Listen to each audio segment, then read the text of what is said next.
வெளிநாட்டில் 20 ஆண்டுகளுக்கு மேலாக இருந்து கஷ்டப்பட்டு சம்பாதித்த குடும்ப தலைவருக்கு நிகழ்ந்த சம்பவம் குறித்து விவரிக்கிறது இந்த தொகுப்பு.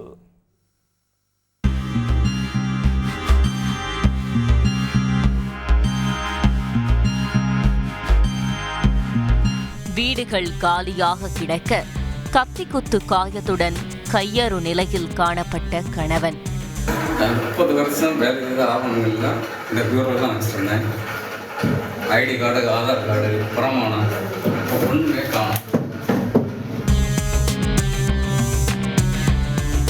கன்னியாகுமரி மாவட்டம் தேவிகோடு பகுதியைச் சேர்ந்த வில்சன் பிந்து தம்பதி 20 ஆண்டுகளுக்கு முன் திருமணமான நிலையில் இவர்களுக்கு ஒரு மகன் இருக்கிறார்.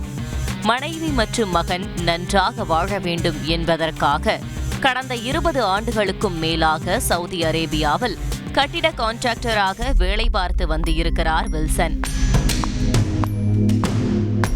வருடத்திற்கு ஓரிரு முறை மட்டுமே வந்து செல்லும் வில்சன் தான் சம்பாதித்த பணம் அனைத்தையும் தனது மனைவி பெயரில் உள்ள வங்கி கணக்கிற்கே அனுப்பி வந்திருக்கிறார்.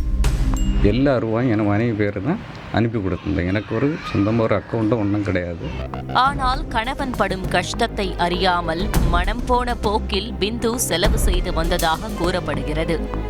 மேலும் பல ஆண்களுடன் தவறான உறவிலும் இருப்பதாக வந்த செய்தி இடியாக இறங்கி இருக்கிறது வில்சனுக்கு.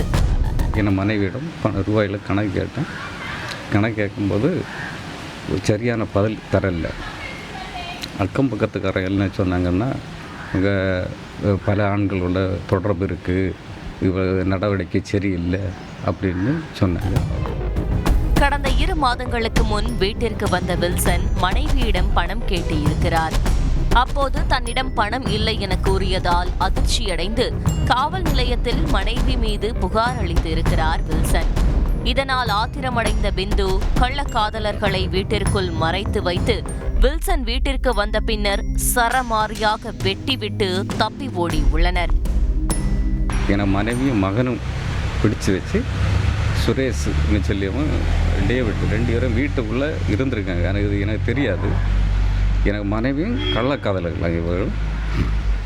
சுரேஷ்னு சொல்லியவன் வெட்டுவத்தையில் கையில் வெட்டி, டேவிட்னு சொல்லியவன் கத்தியால் வயிற்றில் குத்தி காயப்படுத்தினாங்க. வீட்டுக்கு வரும்போது வீட்டில் ஒரு ஆவணங்களோ ஒரு பொருளோ ஒன்றுமே கிடையாது.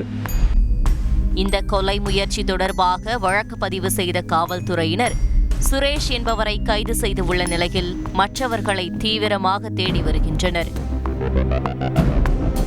குடும்பத்திற்காக வெளிநாடு சென்று பல வருடங்களாக உழைத்த குடும்ப தலைவனை அந்த குடும்பமே சேர்ந்து அவரை நிர்கதியாக்கிய சம்பவம் சோகத்தை ஏற்படுத்தியுள்ளது.